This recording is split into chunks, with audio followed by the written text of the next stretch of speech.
Hi, this is Stephanie McClellan, and I've had the pleasure of presenting to students in schools all across Canada, from British Columbia to Labrador. My books include The Chicken Cat and Leon's Song.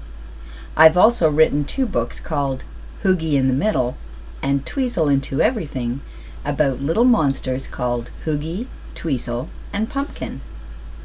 Well, I have a brand new story coming out this fall called The Christmas Wind.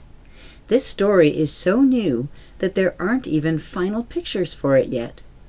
The illustrator, Brooke Kerrigan, is just working on the pictures herself right now in her office, which is across the ocean in France.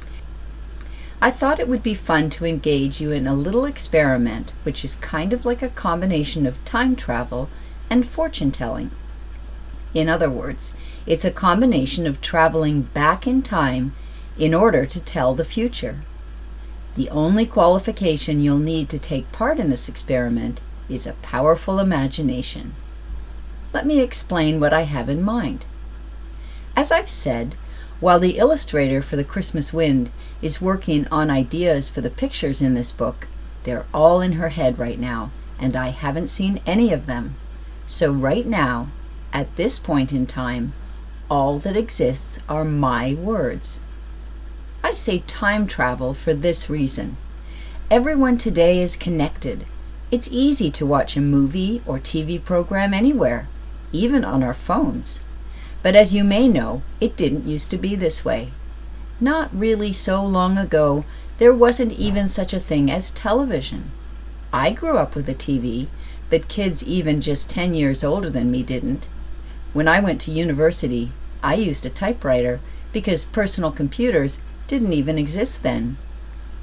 So how did people entertain themselves back then?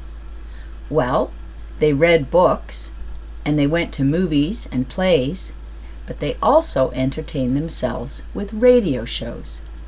So instead of sitting down and watching a TV or computer screen, both kids and adults would sit in front of a radio and listen to stories.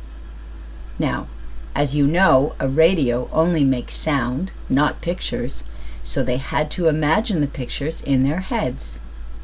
Do you think you could do that? Would you like to try? I'm betting the answer to my first question is yes, and I'm hoping the answer to my second question is yes too. So here's what I'd like to do. Before The Christmas Wind is illustrated, I'd like you to just listen to the words of the story and then draw pictures of the images you see in your heads. Over the next few weeks, each week, I'm going to release another part of the story for your class to listen to on my website, just like people used to do with stories on radio shows. There will only be 3 schools in the whole world taking part in this experiment over the next few weeks.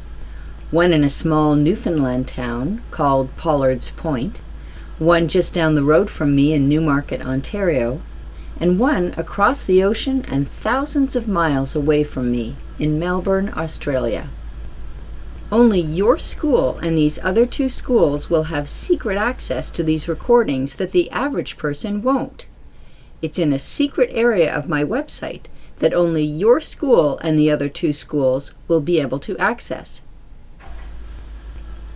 So again, what I'd like to challenge you to do is to close your eyes as I read you the story and imagine the pictures in your head, and then I want you to draw what you imagine and send it to me. I wonder if what you will imagine will be different from others in your class. I wonder if what your class will imagine will be different from what students in other parts of the world imagine. Once I receive your drawings, I'll put them up on my website so you can see them there. Eventually, I'll share with you the illustrations drawn by the other classes in different parts of the world, and ultimately, when I get some actual illustrations from the illustrator, I'll put some of these up on my site too. But for your eyes only, you'll have a secret pass to see this. To thank you for participating in this little experiment, once the real book is finished this fall, I'll send a free copy for your school library. Okay, so let's get started. As you'll see, the first part of the story is already up on the webpage I created especially for your school. There will be 8 parts of the story in all, and I hope you enjoy it.